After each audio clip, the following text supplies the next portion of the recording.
Hello दोस्तों, कैसे हो सब लोग। दोस्तों स्वागत है आज के सेशन में। आज की क्लास में हम लोग करने वाले हैं क्या, बोलो?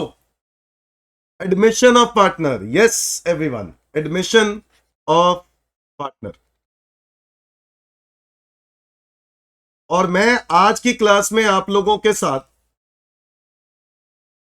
आईसीएमए स्टडी मैट के थ्रू क्वेश्चंस प्रैक्टिस कराने वाला हूं। ठीक है, एडमिशन ऑफ पार्टनर में आईसीएमए स्टडी मैट से हम कवर करने वाले हैं। ओके नाउ उससे पहले आपको मैं बता दूं, एडमिशन जब जब कभी एडमिशन होगा, है ना, जब कभी दो पार्टनर्स के बीच कोई पार्टनरशिप चल रही है, न्यू पार्टनर एडमिट होना चाह रहा है, तो ऐसे सिचुएशन में क्या क्या चीजों पर हमें ध्यान देना होता है, एडमिशन ऑफ पार्टनर के समय क्या क्या बातों पर हमें ध्यान देना होता है। Write down.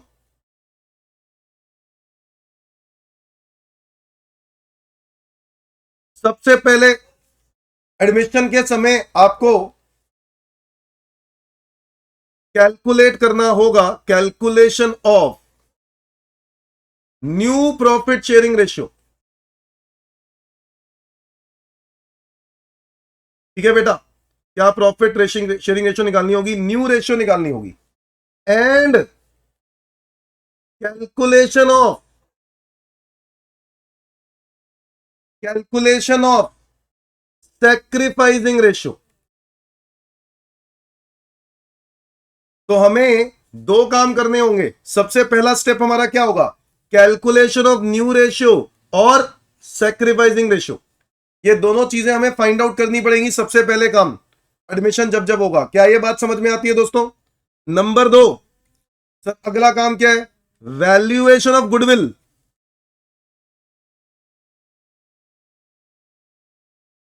And it's treatment. क्या सर हम ये कर चुके हैं? यस सर, ये तो हम कर चुके हैं। एक चैप्टर के अंदर, पिछले ही चैप्टर में मैंने आपको 5th लेक्चर में गुडविल की वैल्यूएशन और गुडविल की ट्रीटमेंट करा चुका हूं। तो आप लोगों ने जिन्होंने नहीं किया पहले उसको कर लेना। दोस्तों अगला टॉपिक क्या है, अगला टॉपिक क्या है जो हमें ध्यान रखना होगा?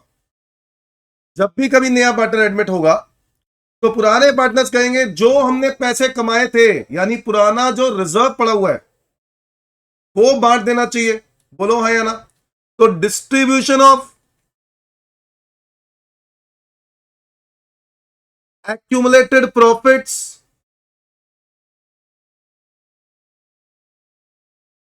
रिजर्व्स, और अगर कोई लॉस है, कोई पहले का लॉस है, तो वो भी क्या कर देना चाहिए, राइट ऑफ। किन पार्टनर्स में? पुराने पार्टनर्स में। क्या ये बात समझ में आती है? Okay sir.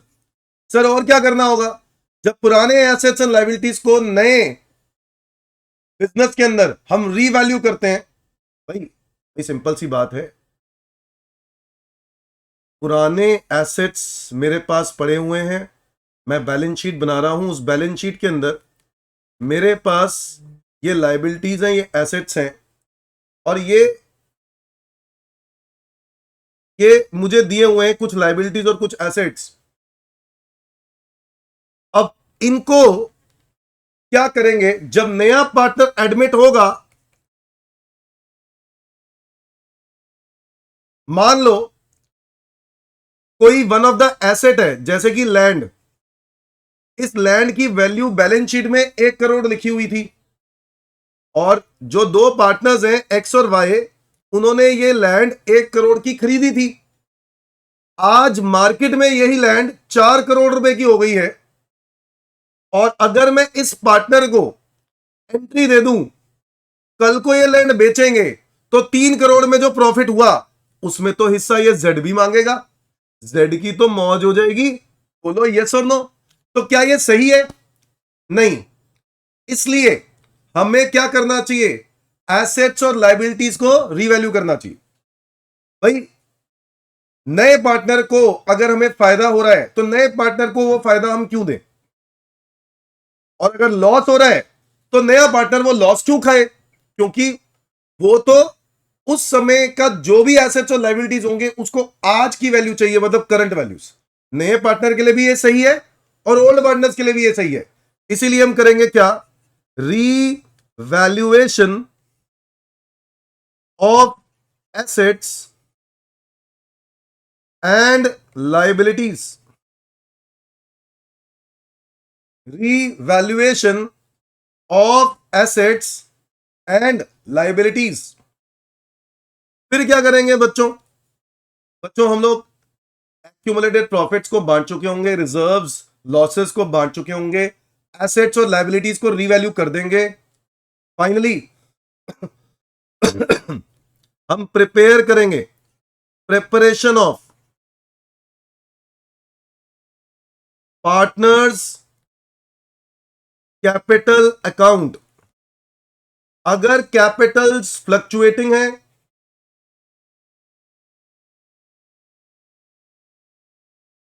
तो पार्टनर्स कैपिटल अकाउंट, और अगर पार्टनर्स कैपिटल्स फिक्स्ड हैं तो बनाएंगे preparation of partners capital account, और क्या बनाएंगे, पार्टनर्स करंट अकाउंट। ये कब करेंगे, if capitals are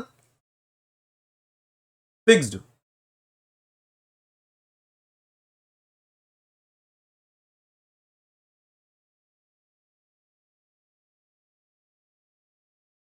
is that clear everyone, is that clear everyone. Sir ये काम कर लेंगे, उसके बाद क्या करना है, उसके बाद हम बनाएंगे क्या, बैलेंस शीट, है ना, न्यू बैलेंस शीट बनेगी, न्यू बैलेंस शीट बनेगी नए पार्टनर को मिला के। तो बेटा ये 6 बातें करनी है। सबसे पहले नई रेशियो निकालेंगे, साथ में हम क्या निकालेंगे, सैक्रिफाइसिंग रेशियो, क्योंकि ऑब्वियसली जब नया पार्टनर आएगा तो पुराने पार्टनर्स को अपना हिस्सा क्या करना पड़ेगा, सैक्रिफाइस। गुडविल की वैल्यूएशन निकालेंगे और उसकी ट्रीटमेंट करेंगे, ये बात हम पहले कर चुके हैं। एक्यूमुलेटेड प्रॉफिट्स रिजर्व्स अगर कुछ पड़े हैं तो बांट देंगे, लॉसेस हैं तो बांट देंगे उसके आने से, नया पार्टनर के आने से पहले। और अगर एसेट्स और लायबिलिटीज में कोई फर्क है, वैल्यू में कोई फर्क है, तो उसको भी हम लोग बांट देंगे पुराने पार्टनर्स को पुरानी रेशियो में। दोस्तों फिर पार्टनर्स कैपिटल अकाउंट बनाएंगे, अगर कैपिटल्स क्या है, फ्लक्चुएटिंग, और अगर पार्टनर्स कैपिटल्स फिक्स्ड हैं तो हम लोग पार्टनर्स कैपिटल अकाउंट और करंट अकाउंट बनाएंगे। दोस्तों उसके बाद बनाएंगे बैलेंस शीट। बस ये काम करना है। समझ में आ गया कि नहीं। अब मैं आपको ले चलता हूं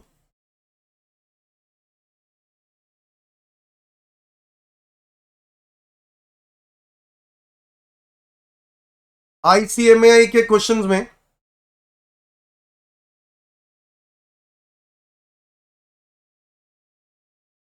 ये देखो,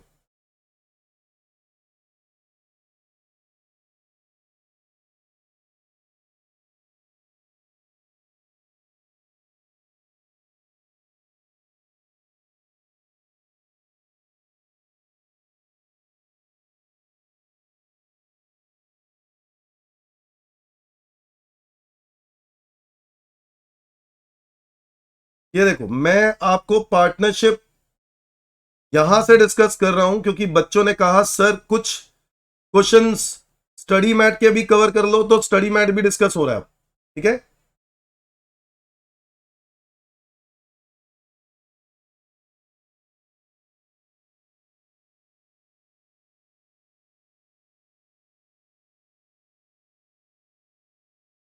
तो ये है पार्टनरशिप अकाउंटिंग स्टडी मटेरियल के अंदर, और इसमें हम लोग डिस्कस करने जा रहे हैं कुछ क्वेश्चंस। मैं आपके साथ क्वेश्चंस के साथ साथ डिस्कस करते रहूंगा सारी सारी बातें। आओ क्वेश्चन नंबर, इलस्ट्रेशन नंबर 1 से स्टार्ट करते हैं। A and B currently partners हैं, 4:3 इनकी प्रॉफिट शेयरिंग रेशियो है। ए नया partner, C is admitted and after his admission new profit sharing ratio between A B C becomes 5:3:2। What will be the sacrificing of A and B after admission of C. कोई दिक्कत वाली बात नहीं है।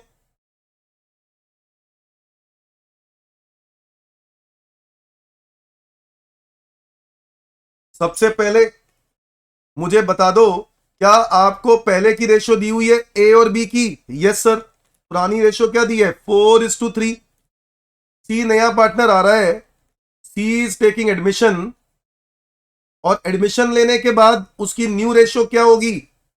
ए B सी की नई ratio क्या होगी? 5:3:2। आपको बताना है सैक्रिफाइसिंग रेशियो क्या है। तो सैक्रिफाइसिंग रेशियो निकालने के लिए आपको क्या करना होगा? एज शेयर कैसे निकालेंगे? ए का पहले का शेयर है ये ओल्ड, ये है न्यू।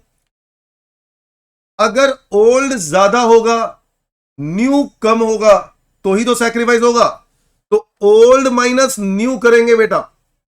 ओल्ड है 4/7, न्यू है 5/10।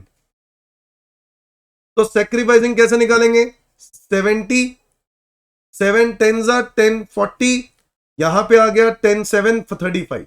तो बेटा ये आ गया 5/70। अगर मैं बी का शेयर की बात करूं, तो बी का पहले था 3/7, नया है 3/10। तो 70 एलसीएम 7, यहां पे आ गया 30, 21, ये आ गया बेटे 9/70। बेटा सैक्रिफाइसिंग रेशियो निकालनी है, तो हमारी आ गई सैक्रिफाइसिंग रेशियो। समझ में आया कि नहीं? 5:9, 5:9। Done everyone. आओ इलस्ट्रेशन 2 भी आपको दिखा देता हूं। इलस्ट्रेशन 2, XYZ पार्टनर्स हैं, sharing profits in ratio of 3:2:1। W is admitted for 1/6 share. Z would retain his original share। Z कह रहा है कि मेरे को मेरा हिस्सा वैसा ही चाहिए जैसे मेरा पहले था। Find out the new ratio. बड़ी सिंपल सी बात है, समझना। Z कह रहा है मुझे तो मेरा 1/6 ही चाहिए। भाई W को 1/6 चाहिए, Z को 1/6 चाहिए, जो बच गया वो X और Y का। हाँ या ना? तो क्या करें?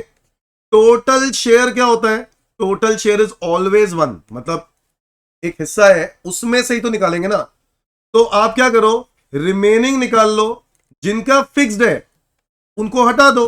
1 माइनस किसका फिक्स्ड है? 1/6 प्लस 1/6। ये किसका है? W का। और ये किसका है? Z का। 1 माइनस ये कितना हो गया? 2/6। कंप्लीट करो इसको। ये हो गया 6 माइनस 2, 4/6। क्या इतना समझ में आता है? ये आ गया मेरा रिमेनिंग शेयर। अब ये रिमेनिंग शेयर किसका होगा? X का और Y का। कौन सी रेशियो में? जो इनकी आपस की रेशियो है। क्या? 3:2। तो X न्यू रेशियो क्या होगी बोलो? 4/6 का 3/5। हाँ या ना? 4/6 का 3/5, तो क्या होगा? 12/30। ऐसे ही Y का निकाल लो बेटा। Y का न्यू रेशियो क्या होगा बोलो? Y का new ratio 4/6 multiply by 4/6 multiply by 2/5, तो ये हो गया 8/30। बताओ Z का क्या होगा? Z का तो ऑलरेडी 1/6 क्लियर है। अब Z का 1/6 है ना, तो इसको डिनोमिनेटर को कॉमन रखेंगे तभी तो रेशियो निकलेगी। तो इसलिए इसको किससे नीचे मल्टीप्लाई कर रहे हैं कि ये डिनोमिनेटर सेम आ जाए? 5 से। तो अगर नीचे 5 से मल्टीप्लाई कर रहे हैं तो ऊपर भी करना पड़ेगा। तो आंसर इज 5/30। और ऐसे ही अगर मैं बात करूं किसकी, जो नया पार्टनर है उसका नाम क्या? W का भी नया क्लियर है, उसका क्लियर है 1/6। बट 1/6 तो हो नहीं सकता है, तो क्योंकि डिनोमिनेटर सबके कॉमन चाहिए। तो यहां पर भी नीचे 5 से मल्टीप्लाई करना पड़ेगा, ऊपर भी करना पड़ेगा, तो ये आएगा 5/30। तो बेटा न्यू रेशियो क्या बनेगी? सारे बच्चे बताओ। 12:8:5:5। ये हो गया X का, ये हो गया Y का, ये हो गया Z का, ये हो गया W का। समझ में आ रहा है कि नहीं? Illustration number 2। इलस्ट्रेशन नंबर 3 पे आ रहा हूं मैं। S और N पार्टनर्स हैं, sharing profit in ratio of 5:3।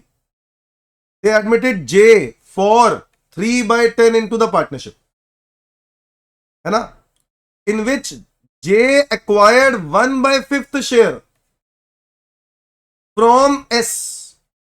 किससे लिया 1/5? S से। और 1/10 लिया किससे? फ्रॉम N से। समझ गए ना? तो ये जो 3/10 आया ना, ये 3/10 कैसे आया? अगर मैं 1/5 और 1/10 को ऐड कर दूं तो क्या ये 10, 2, 1 इस तरीके से ही बना? Yes sir. तो बड़ी सिंपल सी बात है, एस का पुराना शेयर था 5/8, जे के लिए एस ने कितना शेयर दिया?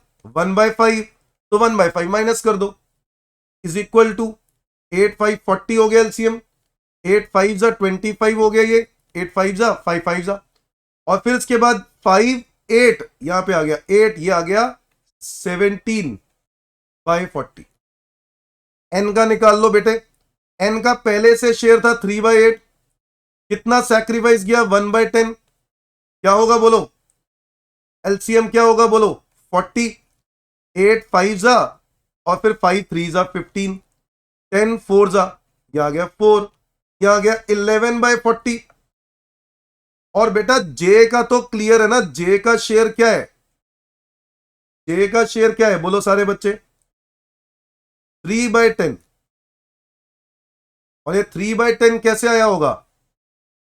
3/10 कैसे आएगा? मतलब हमें तो डिनोमिनेटर सेम चाहिए, डिनोमिनेटर 40 चाहिए, कैसे करेंगे भाई?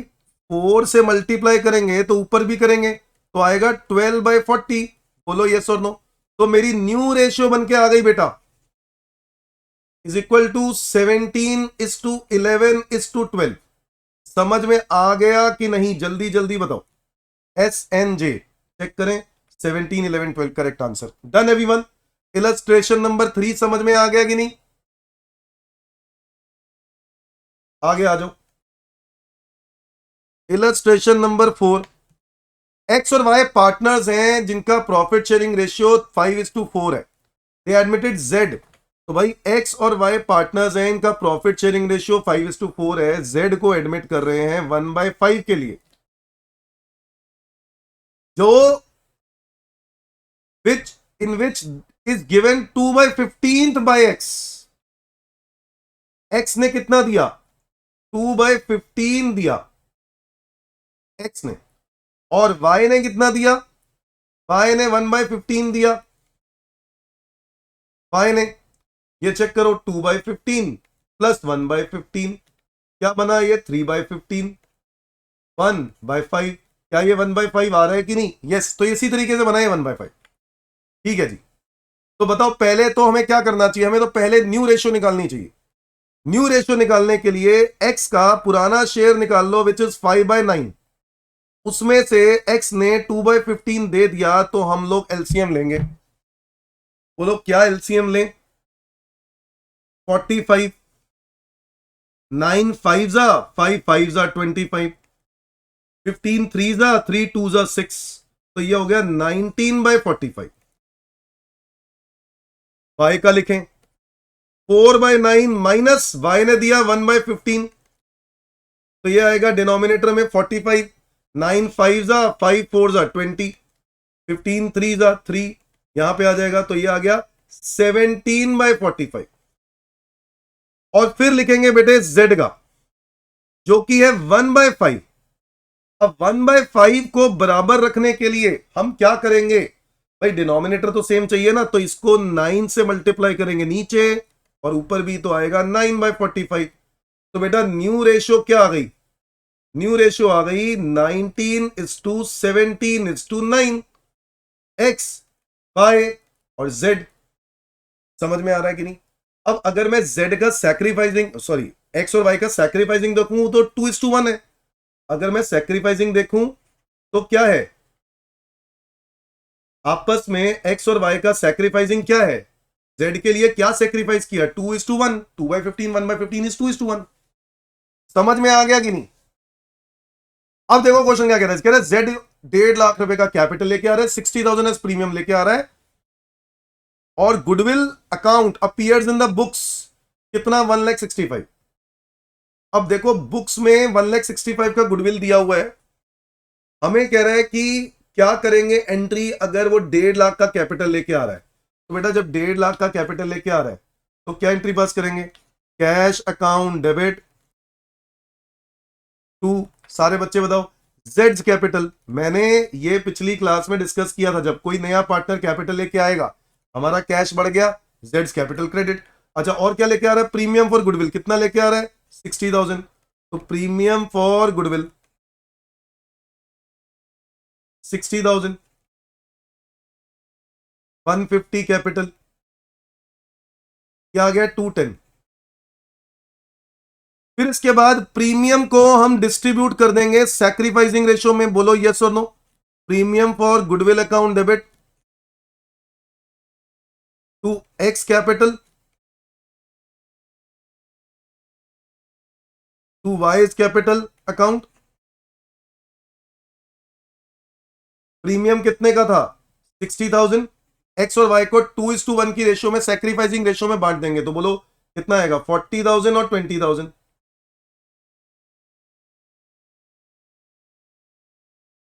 बोलो यस और नो,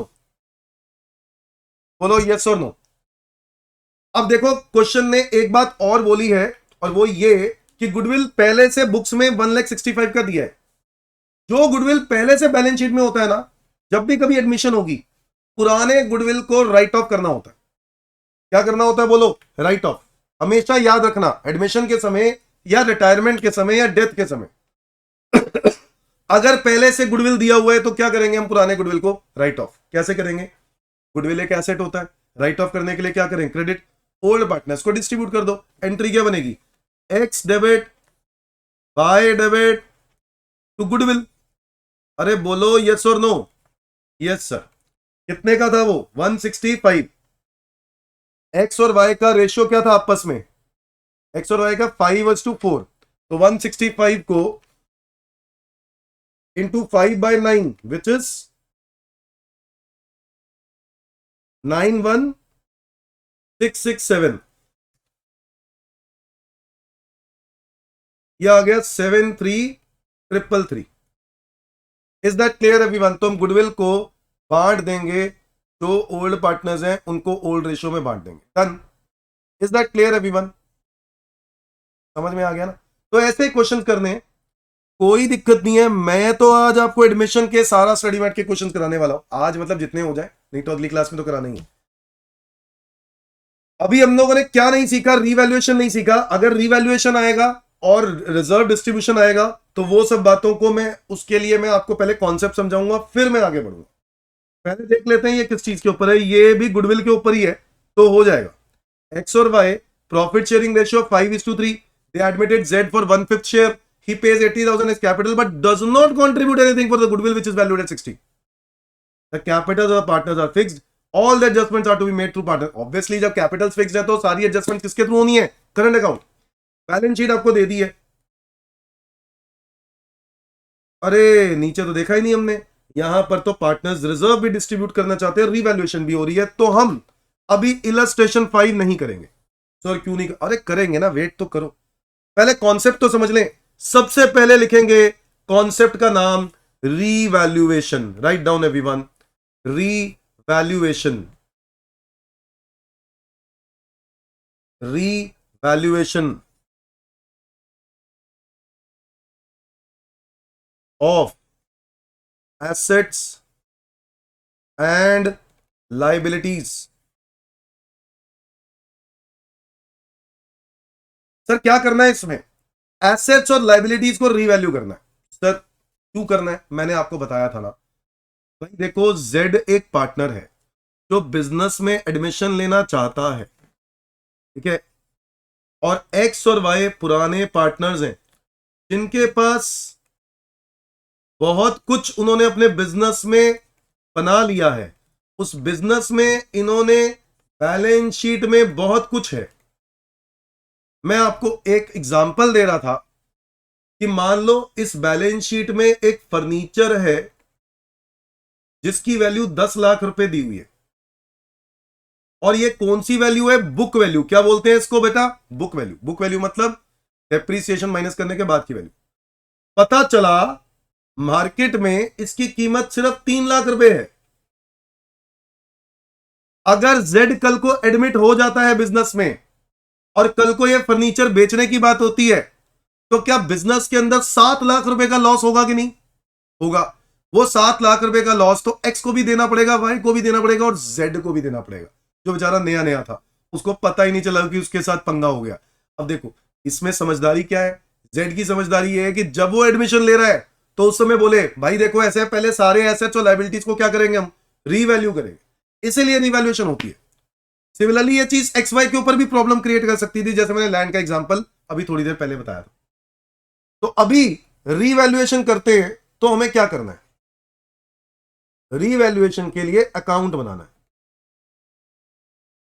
सारे बच्चे बताओ, अगर एसेट्स की वैल्यू बढ़ेगी तो एसेट्स को डेबिट करेंगे, बोलो हाँ या ना? हाँ सर। देखो रीवैल्यूएशन एक नॉमिनल नेचर का है, समझ लो। डेबिट का मतलब क्या है? नुकसान, और क्रेडिट का मतलब क्या है? फायदा। तो बेटा अगर एसेट्स की वैल्यू बढ़ेगी तो फायदा है, फायदा है तो यहां पे आएगा क्रेडिट साइड पे, बाय इंक्रीज इन एसेट। बोलो यस और नो, एंट्री बताओ ना, छोड़ो एंट्री बताओ। Sir asset account debit to revaluation, हाँ या ना? एसेट डेबिट होगा ना, एसेट की वैल्यू बढ़ रही है तो एसेट डेबिट, रीवैल्यूएशन को क्रेडिट तो रीवैल्यूएशन की क्रेडिट साइड पे डाल देंगे, बाय इंक्रीज इन एसेट।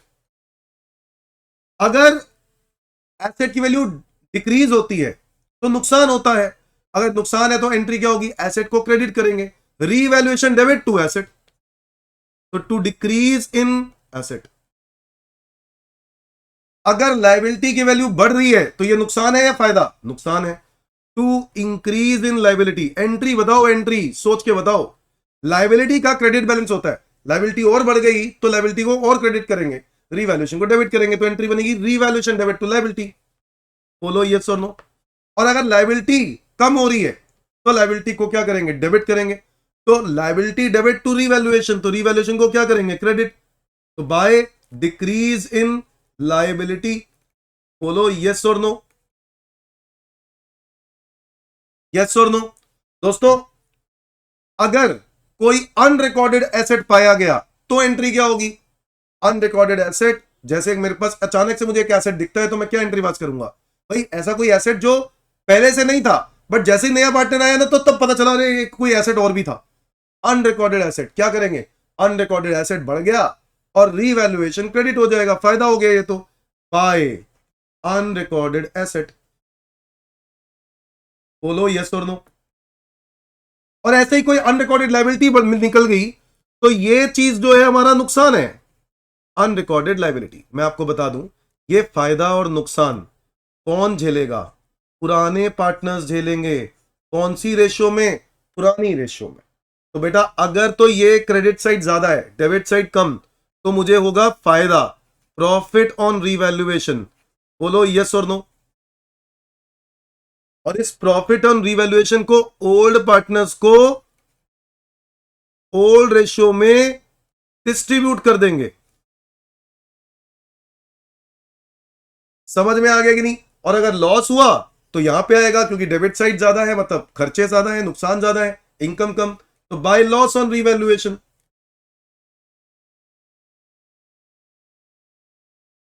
समझ में आ गया कि नहीं? Old partners in old ratio.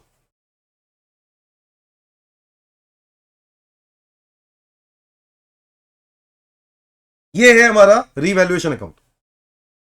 कई बार क्या होता है, in case partners in case partners agrees that not to alter the value of assets and liabilities। सारे पार्टनर्स एग्री करते हैं कि एसेट्स और लाइबिलिटी की वैल्यू को ना छेड़ा जाए। ऐसा हो सकता है सर? एकदम बिल्कुल हो सकता है सर। ऐसे केस में क्या करेंगे? Then we will prepare memorandum revaluation account.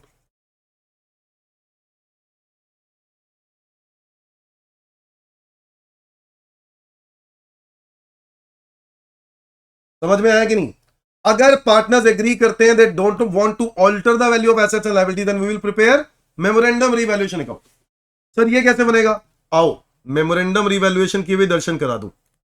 Memorandum revaluation is just like revaluation, कोई फर्क नहीं है।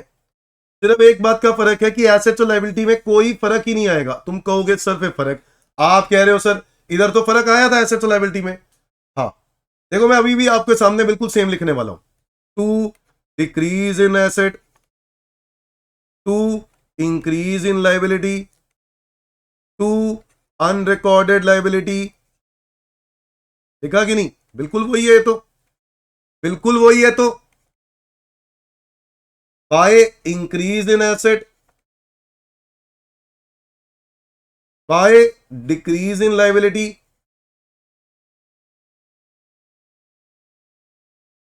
और बाय अनरिकॉर्डेड एसेट।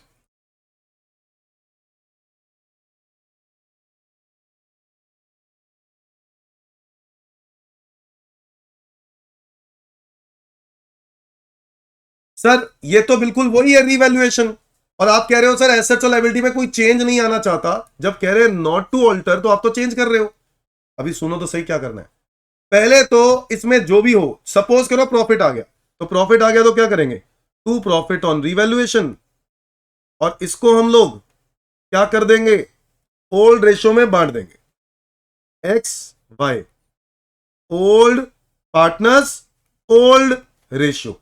समझ में आ गया कि नहीं? समझ में आ गया कि नहीं? अब क्या करना है? अब क्या करना है? यही जो चेंजें हमने डेबिट साइड पे लिखी थी, इसको ले जाएंगे हम क्रेडिट साइड पे, और जो क्रेडिट साइड पे लिखी थी उसको ले जाएंगे डेबिट साइड पे। सर ऐसा क्यों कर रहे हैं? क्योंकि मैंने आपको बताया था ना, इफेक्ट तो नलीफाई करना है हमें, एक्चुअल में एसेट की वैल्यू में कोई चेंज नहीं लेके आना। ओके, तो क्या करेंगे? बाय डिक्रीज इन एसेट, अच्छा, बाय इंक्रीज इन लायबिलिटी, अच्छा, बाय अनरिकॉर्डेड एसेट। सर ये तो वही दोबारा लिख दिया आपने। पहले डेबिट साइड में लिखा था क्योंकि वो नुकसान है, अब आप क्रेडिट साइड में लिख रहे हो। क्या वो इनकम थोड़ी ना है? इनकम नहीं है, फिर भी हम इसको यहां इसलिए लिख रहे हैं क्योंकि हम इसका इंपैक्ट नलिफाई करना चाहते हैं, एक्चुअल में कोई इंपैक्ट आए ही ना। सिमिलरली हम ये वाला जो इंक्रीज इन एसेट था वो हम यहां लिखेंगे, to increase in asset, to decrease in liability, to unrecorded asset.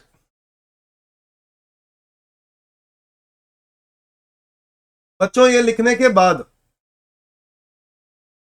बच्चों ये लिखने के बाद जब यहां प्रॉफिट आया था, अब यहां पे आएगा क्या? Loss on revaluation. बोलो हाँ या ना? क्योंकि अब डेबिट साइड ज्यादा होगी, क्रेडिट साइड कम, तो लॉस आ जाएगा। और लॉस आ गया तो क्या करना है? अब इनको न्यू रेशियो में बांट दो। अच्छा, किस रेशियो में बांट दो? न्यू रेशियो में। तो अल्टीमेटली इस लेजर में कोई और डिफरेंस नहीं बचेगा, क्योंकि हमने उस प्रॉफिट को पहले ओल्ड रेशियो में बांट दिया, और फिर जो इसमें इंपैक्ट आया वो लॉस को हमने न्यू रेशियो में बांट दिया। बस यही काम करना है। और एसेट्स की चेंज नहीं होनी चाहिए वैल्यू, जैसे जिसको हमने कम किया था उसको पहले तो वहां पे लिख दिया, फिर उसके बाद यहां लिख दिया, तो एक्चुअल में उनका इंपैक्ट क्या हो गया? नलिफाई। बोलो यस और नो।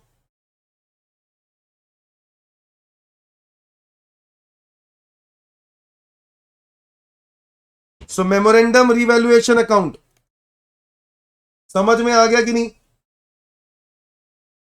समझ में आ गया कि नहीं? बताओ दोस्तों। ये है मेमोरेंडम रीवैल्यूएशन जो मैंने आपके साथ डिस्कस किया। रीवैल्यूएशन के साथ आपको ये समझना है, सर क्या कोई और ऑल्टरनेटिव व्यू भी है? इसी का एक ऑल्टरनेटिव व्यू भी है, पता है क्या? जो भी डिफरेंस आ जाए, जो भी चेंज आ जाए, प्रॉफिट या लॉस,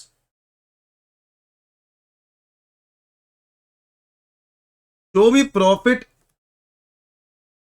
ऑन रीवैल्यूएशन अगर आता है, हमें सिर्फ और सिर्फ क्या करना है? हमें उसको रीवैल्यूएशन अकाउंट नहीं बनाना है, हम प्रॉफिट ऑन रीवैल्यूएशन निकाल लेंगे। प्रॉफिट निकाल लेंगे। और ये एक ऐसा प्रॉफिट है जो बेसिकली हमें शो नहीं करना है, सिर्फ वर्किंग करनी है। सर ये प्रॉफिट निकालेंगे कैसे? अरे यार, इंक्रीज इन एसेट, समझे कि नहीं? डिक्रीज इन लायबिलिटी, समझे कि नहीं? माइनस इंक्रीज इन लायबिलिटी और डिक्रीज इन एसेट। ये अगर मैं हटा दूं तो ये क्या आ जाएगा? Profit on revaluation, alternative view. समझ में आ गया कि नहीं? Is that clear everyone? तो ये प्रॉफिट ऑन रीवैल्यूएशन आ गया, है ना। अब ये जो प्रॉफिट ऑन रीवैल्यूएशन है, इसको हम लोग क्या करेंगे? एक सिंपल एंट्री पास कर देंगे। क्या? Gaining partner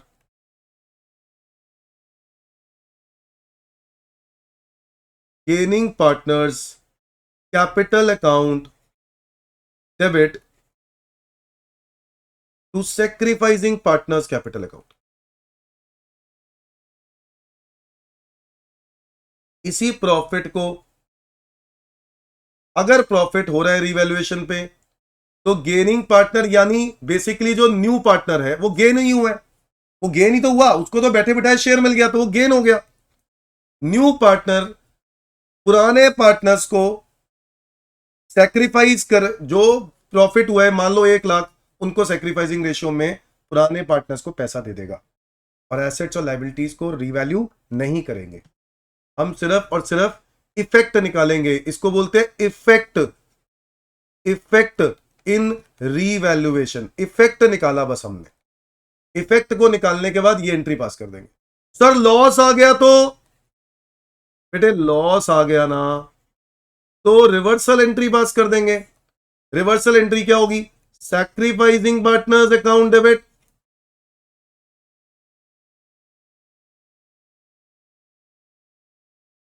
to gaining partners capital account.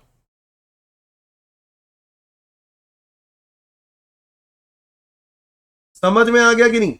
Sacrificing partners capital account debit to gaining partners capital account. Is that clear everyone? ये करेंगे जब कभी लॉस ऑन रिवैल्यूएशन आएगा, effect of change in revaluation, effect of assets and liabilities. ये तब करना है जब एसेट्स और लायबिलिटी को ऑल्टर ना करने के लिए बोला जाए। ठीक है, समझ में आ गया दोस्तों? इस कॉन्सेप्ट को सबने लिखा, रीवैल्यूएशन का कॉन्सेप्ट हमने लिखा। अब एक और काम करो, distribution of reserves, accumulated profits oblique losses, इसका भी हेड बना ही लो। कभी बैलेंस शीट में, if in balance sheet reserve is given,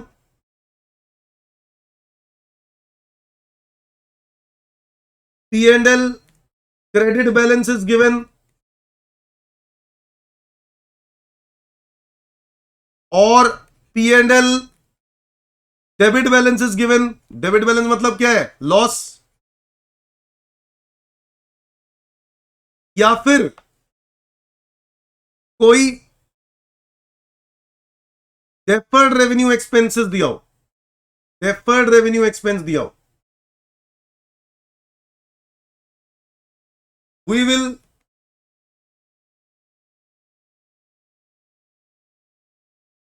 distribute it in old partners in old PSR। Simple. अगर बैलेंस शीट में ये सब चीजें दी होंगी तो हम क्या करेंगे? ओल्ड पार्टनर्स को ओल्ड रेशियो में बांट देंगे। सर कैसे करेंगे बताओ? रिजर्व का कौन सा बैलेंस होता है? Credit balance. P&L का क्रेडिट तो क्रेडिट ही होता है, और P&L का डेबिट डेबिट होता है। राइट ऑफ करने के लिए अगर मैं रिजर्व को राइट ऑफ करना चाहूं तो क्या करूंगा? रिजर्व को क्रेडिट की जगह पे डेबिट लिख दूंगा, तो एंट्री पास करूंगा रिजर्व अकाउंट डेबिट। अगर P&L का क्रेडिट बैलेंस है तो P&L के क्रेडिट बैलेंस को भी क्या करेंगे? डेबिट। एक्यूमुलेटेड प्रॉफिट हो गया, क्रेडिट बैलेंस मतलब प्रॉफिट, प्रॉफिट को भी क्या कर देंगे? डेबिट। और इनको हम ओल्ड पार्टनर्स को ओल्ड प्रॉफिट शेयरिंग रेशियो में डिस्ट्रीब्यूट कर देंगे। क्या ये बात क्लियर है? और अगर पीएनएल का डेबिट बैलेंस है उसको राइट ऑफ करना है तो क्या एंट्री पास करेंगे? Old partners account debit to profit and loss, यानी लॉस डेबिट बैलेंस, इसको क्या कर देंगे? Write off. Old partners debit to PNL loss. और अगर कोई डेफर्ड रेवेन्यू एक्सपेंस है तो बेटा डेफर्ड रेवेन्यू एक्सपेंस क्या होता है? कोई ऐसा एक्सपेंस जो कि हम फ्यूचर के लिए डेफर कर रहे हैं। फॉर एग्जाम्पल एडवर्टीजमेंट की कॉस्ट है 5 करोड़।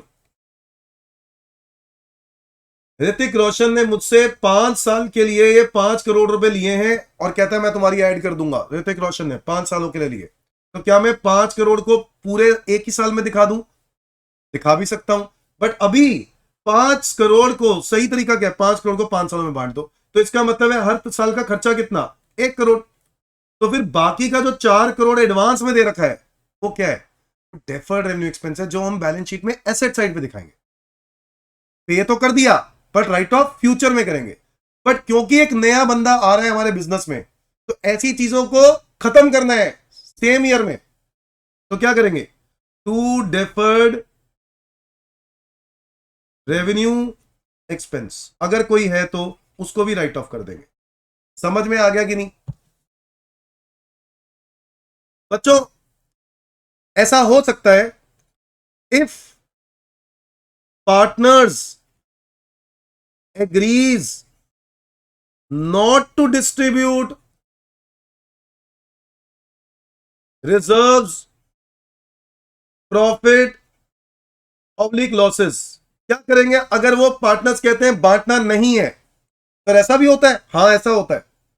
तो सर उस केस में अगर रिजर्व है या पीएनएल का क्रेडिट बैलेंस है और इसको बांटना नहीं है कह दिया, तो राइट ऑफ करने के लिए, राइट ऑफ तो करना ही नहीं, अब इसको बांटना ही नहीं है, तो क्या करेंगे? बैलेंस शीट में रिजर्व पीएनएल क्रेडिट बैलेंस वैसे ही पड़ा रहेगा, तो क्या एंट्री पास करेंगे? गेनिंग पार्टनर को अपनी जेब से, क्योंकि यार देखो हम नए पार्टनर को एडमिशन दे रहे हैं, नए पार्टनर ने एडमिशन लिया, बैलेंस शीट के अंदर 5 लाख रुपए का रिजर्व पड़ा है, तो नए पार्टनर की तो मौज हो जाएगी। तो क्या होगा? एडमिशन के समय हम गेनिंग पार्टनर से, यानी नए पार्टनर से, गेनिंग पार्टनर कौन है यहां पर? न्यू पार्टनर से पैसा ले लेंगे। Gaining partners capital account debit to sacrificing partners capital account. Is that clear everyone? Gaining to sacrificing. बेटा अगर पीएनएल का डेबिट बैलेंस है तो, पीएनएल का डेबिट बैलेंस है तो यानी लॉस है तो sacrificing partner capital account debit to gaining partners capital account.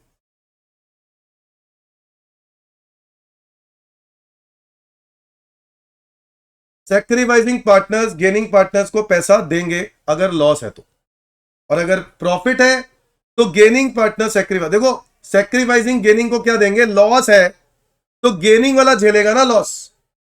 Sorry, gaining वाला क्यों झेलेगा लॉस? लॉस तो पुराना है, लॉस तो पुराना है, इसलिए सैक्रिफाइसिंग ही झेलेगा। सॉरी, सैक्रिफाइसिंग ही झेलेगा, तो सैक्रिफाइसिंग गेनिंग वालों को पैसा देगा, सही लिखा है।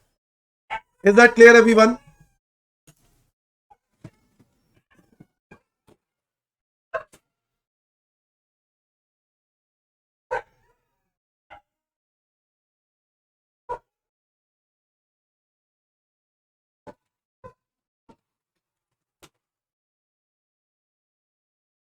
Done everyone? आओ दोस्तों, अब मैंने आपके साथ कुछ डिस्कशन कर ली है, अब हम लोग इलस्ट्रेशन 5 कर सकते हैं, तो मैं इलस्ट्रेशन 5 आपके साथ डिस्कस कर रहा हूं। ओके, इलस्ट्रेशन नंबर 5 कराऊंगा, बट आगे के कुछ और कॉन्सेप्ट भी रहते हैं, इन्वेस्टमेंट फ्लक्चुएशन फंड, ठीक है, वर्कमैन कॉम्पेंसेशन फंड, इसके बारे में चर्चा बाद में करेंगे। इलस्ट्रेशन 5 करते हैं। आपको बताया गया एक्स और वाई पार्टनर्स हैं और इनका आपस में प्रॉफिट शेयरिंग रेशियो 5:3 है। जेड एडमिटर है 1/5 के लिए, और he pays 80,000 as capital, does not contribute anything towards goodwill, जिसकी वैल्यू 60,000 है। कैपिटल्स दे दिए हैं और बैलेंस शीट में ही दे दी है आपको। प्लांट एंड मशीनरी और स्टॉक की वैल्यू दे दी है। क्रेडिटर 6,000 रुपए का डेड है, nothing is likely to be paid on this account. Capital accounts are proportionately adjusted on the basis of Z capital and is share of profit through current account. Partners decided to maintain general reserve in the books of the firm. ये देखो partners क्या कह रहे हैं, कह रहे general reserve वही रखो जो पहले था, मतलब बांटना नहीं चाहते, समझ रहे हो। ये काम हमें करना है, तो इसीलिए मैंने आपको बोला सबसे पहले क्या बनाओ, रीवैल्यूएशन अकाउंट। रीवैल्यूएशन अकाउंट से पहले गुडविल की बात करनी बहुत जरूरी है। चलो रीवैल्यूएशन करते हैं पहले।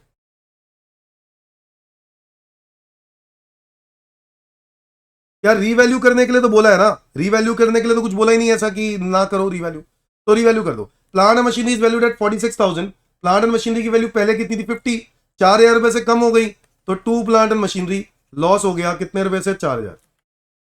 स्टॉक 96, स्टॉक पहले कितना था 90, 96 का हो गया, यानी स्टॉक पहले से क्या हो गया 6,000 रुपए से बढ़ गया, तो बढ़ गया तो बाय स्टॉक 6,000। एक क्रेडिटर जो कि लाइबिलिटी है 6,000 का, वो डेड हो गया, तो भाई फायदा हो गया, बाय क्रेडिटर फायदा हो गया, तो यहां आएगा क्रेडिटर कितने रुपए से 6,000। बस और तो कुछ भी नहीं दिया ना, नहीं दिया, और कुछ नहीं दिया। फाइनली इसको क्लोज करेंगे और 12,000 8,000 रुपये आएगा, और ये प्रॉफिट बांट देंगे टू प्रॉफिट ऑन रीवैल्यूएशन, जो हम एक्स और वाई को बांट देंगे 5,000 और 3,000 ओल्ड पार्टनर्स को ओल्ड रेशियो में। समझ में आ गया कि नहीं। अब मैं आपको पार्टनर्स कैपिटल एंड अकाउंट बनाने से पहले मैं कुछ बताना चाहता हूं। एक तो गुडविल की एंट्री पास करनी है। गुडविल के लिए क्या करना है, उन्होंने बोला है क्वेश्चन में कि जेड जो है वो गुडविल लेके कैपिटल लेके आ रहा है, तो कैश अकाउंट डेबिट टू जेड्स कैपिटल। और ये बात क्लियरली बोल दिया कि प्रीमियम गुडविल तो नहीं लेके आ रहा, गुडविल तो वो नहीं लेके आ रहा, ठीक है गुडविल नहीं लेके आ रहा कोई बात नहीं। तो एंट्री तो उसको अमाउंट तो एंट्री तो बनानी पड़ेगी ना, क्या जितना लेके आया उसका तो 80,000 लिख दिया।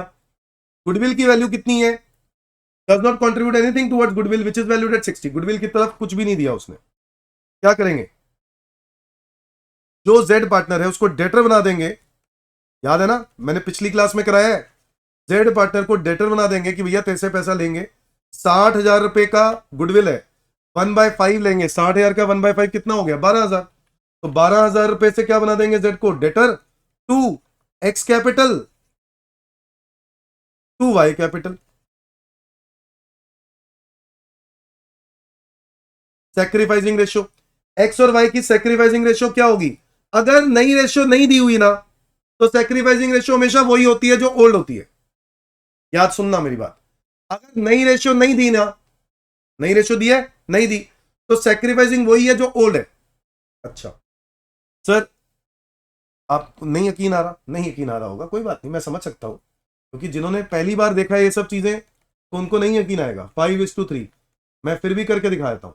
जेड का शेयर क्या है 1/5, रिमेनिंग शेयर क्या है, रिमेनिंग हो गया 1 माइनस 1/5 विच इज 4/5। एक्स का क्या हुआ 4/5 का, एक्स का क्या हुआ 5/3, 4/5 रिमेनिंग है, तो 5/8, 4/5 का एक्स का होगा 20/40, वाई का क्या होगा 3/8 और 4/5 यानी 12/20, 12/40 होगा किसका, वाई का। और जेड का क्या होगा 1/5, 8/8, ये हो गया 8/40। ठीक है, तो रेशियो बन गई 20:12:8। यह हो गई न्यू रेशियो। इसको हम और रिफाइन कर सकते हैं, 5:3:2, ये न्यू रेशियो आ गई। अब अगर आप सेक्रीफाइसिंग निकालना चाहोगे, देखना वही आएगा, चेक कर लो, कोई बात नहीं। एक्स का पहले का शेयर कितना है 5/8, नया शेयर कितना है -5/10, तो क्या आएगा, आप इसको कर लो 40, 8 5 जा 5 5 जा 25, 10 8 जा 8 5 जा 40।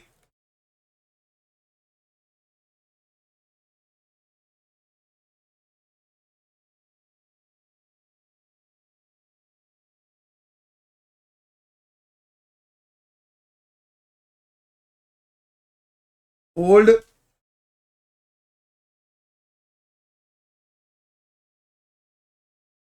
ओल्ड क्या था 5/8 और अभी हो गया उसका क्या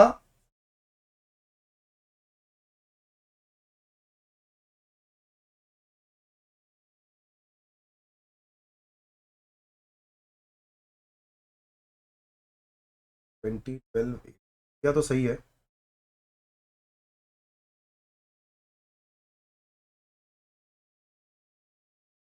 5/8 माइनस 5/10 48 5 जा 25 10 4 जा 4 5 जा 20 गलत लिख दिया यहाँ पे क्या आएगा 5/40 और फिर y का निकाल लो 3/8 माइनस 3/10 यही करोगे देख लेना 3/40 आएगा तो शेयर आपस में क्या आएगा 5:3 मैंने आपको प्रूव कर दिया अब मैं बार बार नहीं बताऊंगा क्या कि जब कभी नया रेशियो ना दिया हो ओल्ड रेशियो ही सेक्रीफाइसिंग ओके सर 5:3 आ गया अब 5:3 में बांट दो इस 12,000 को 5:3 में बांट दो 12,000 को 12,000 इंटू 5/8 7,500 और 4,500 ये एंट्री क्लियर है अब क्या करना है जनरल रिजर्व दिया हुआ है अच्छा क्वेश्चन ने बोला था कैपिटल्स फिक्स्ड है तो जो भी एंट्री होगी करंट अकाउंट में होगी तो करंट अकाउंट में करेंगे ना तो ये एंट्री करंट अकाउंट में होनी है बेटा ठीक है ये कैपिटल अकाउंट की जगह पे कहां होगी करंट अकाउंट कहां होगी करंट अकाउंट ठीक है जेड्स कैपिटल अकाउंट ये वाली एंट्री क्या होगी करंट अकाउंट चेक कर लेते हैं इन्होंने भी करंट अकाउंट ही बनाया होगा करंट अकाउंट में ही ये गलत एंट्री करी होगी यस तो एक करंट अकाउंट में ये भी कहां आएगी करंट अकाउंट में ओके हाँ बस वो जो लेके आया वो पार्टनर्स कैपिटल में जो लेके आया कौन ये तो कैपिटल में ही आएगा बट जो एडजस्टमेंट्स हो रही हैं वो सब करंट अकाउंट में ही होंगी क्योंकि ये फिक्स्ड कैपिटल्स वाला केस है आगे क्या रिजर्व बांटना नहीं है अगर नहीं बांटना है तो कोई बात नहीं जनरल रिजर्व है वो गेनिंग टू सेक्रीफाइसिंग बताया था ना अभी 60,000 रुपए गेनिंग टू सेक्रीफाइसिंग तो क्या एंट्री होगी भाई गेन कौन कर रहा है नया पार्टनर आ रहा है पुराने पार्टनर्स को देना है तो क्या करेंगे नया पार्टनर कौन है यहां पर जेड जेड पैसा देगा जेड्स current account debit to X current account to Y's current account Z का शेयर कितना है बेटा 1/5 तो 60,000 का 1/5 क्या बनेगा 12,000 और ये एक्स और वाई को मिलेगा 7,500 और 4,500 इनकी सेक्रीफाइसिंग रेशियो में हो गया अब क्या करना है हमें बनाना है partners capital account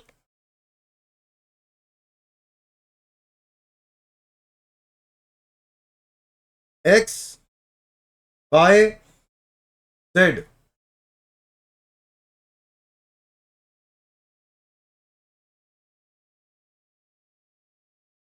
X Y Z सबसे पहले बाय बैलेंस बीडी क्या आपके पास कैपिटल्स का ओपनिंग बैलेंस दिया है देखो जरा यस एक्स का 80 वाई का 60 जेड का भी नहीं है हाँ जेड लेके आया बाय कैश कितना लेके आया जेड अपने घर से 80 यस इसके बाद और कोई एडजस्टमेंट नहीं होगी इसके अंदर तो हम लोग क्या कर देंगे इसको क्लोज कर देंगे टू बैलेंस सीडी 80 60 80 अरे बोलो यस और नो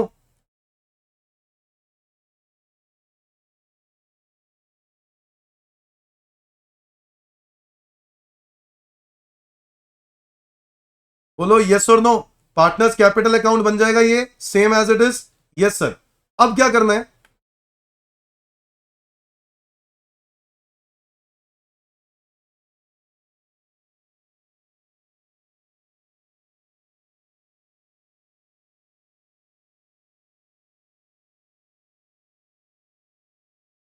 फॉर्म बंद थोड़ी ना हो रही है क्या कर रहे हैं उन्होंने पार्टनर्स करंट का पैसा भी कैपिटल में डाल दिया। गधे कहीं के, नहीं करना होता बेटा ऐसा, ये गलत लिखा है, ये जो भी किया है ये गलत किया है। सेकंड वाले की जरूरत नहीं है, ये जो एंट्री पास करी इसकी जरूरत नहीं है, मैं आपको अभी करके दिखा रहा हूँ। आंसर मेरा भी आएगा, बैलेंस शीट मेरी भी मैच हो जाएगी। इन्होंने गलत तरीके से किया पार्टनर्स करंट अकाउंट। और आप लोग उम्मीद कर ही सकते हो, आप लोग तो देखो जानते ही हो कि किस तरीके की गलतियां इंस्टीट्यूट करता रहता है अपने मटेरियल में।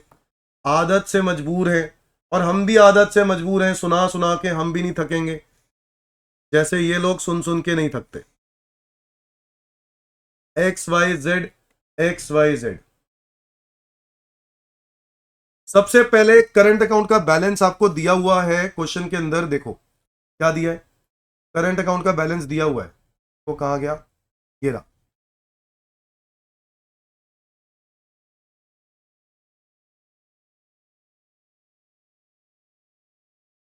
हाँ जी, करंट अकाउंट का क्या बैलेंस दिया है,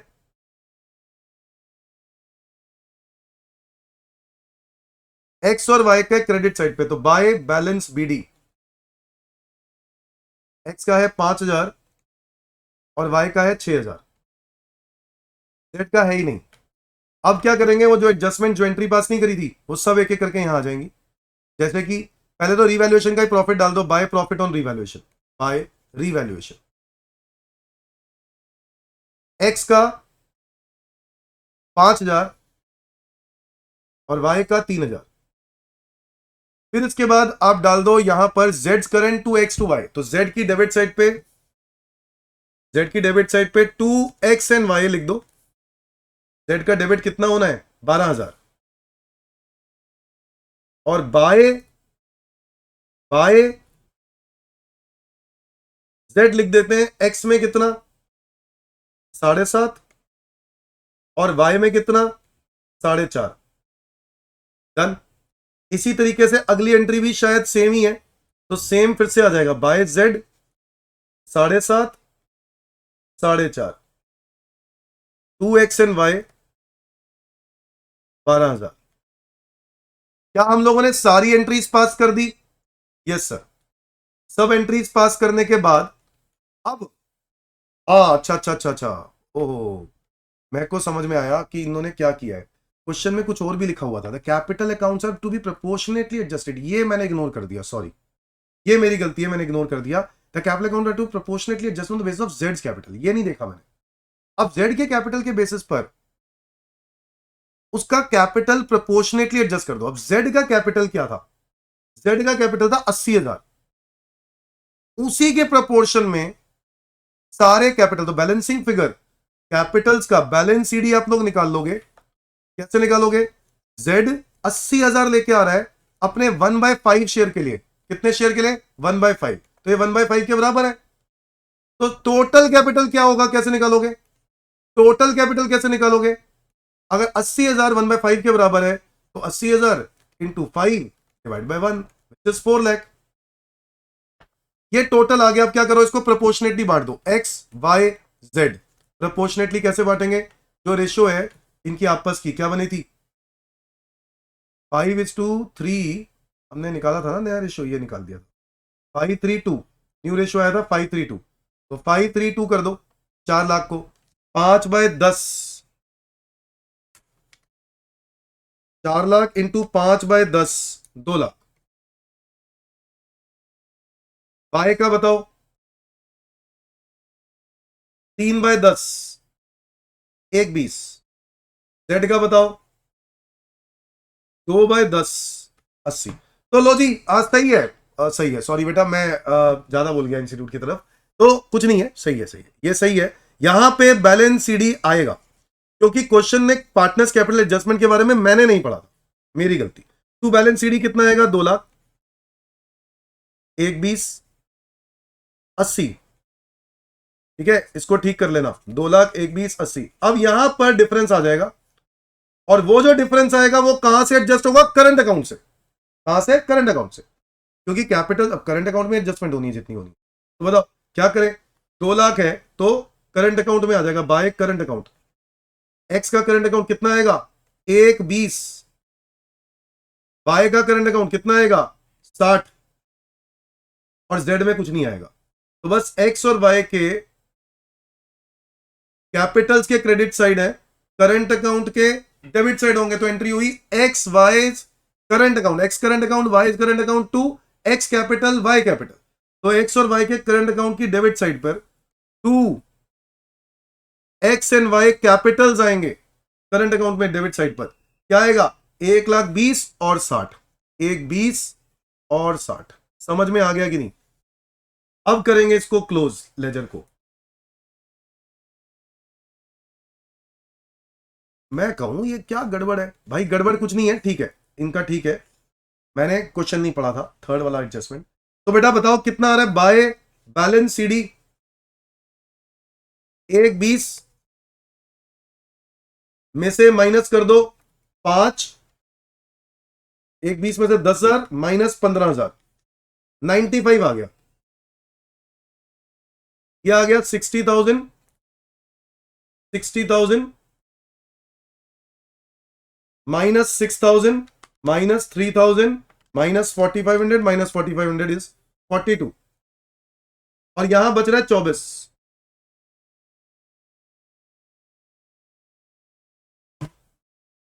समझ में आ गया कि नहीं? ये हमारा partners current account 95 42 24। Done everyone? वो ये समझ में आ गया। ये कैपिटल्स हमने कैसे निकाले? क्वेश्चन ने बोला था जेड के कैपिटल के बेसिस पे प्रोपोर्शनेट कर दो, तो मैंने वो कर दिया। डन, दैट्स इट दोस्तों। इस तरीके से हमने इलस्ट्रेशन 5 तक आज कर लिए हैं। अगली क्लास में मैं आपको एडमिशन के कुछ और क्वेश्चन के दर्शन कराऊंगा, और एडमिशन ऑफ पार्टनर को हम लोग अगली क्लास में खत्म करेंगे स्टडी मैथ से। Thank you, bye bye.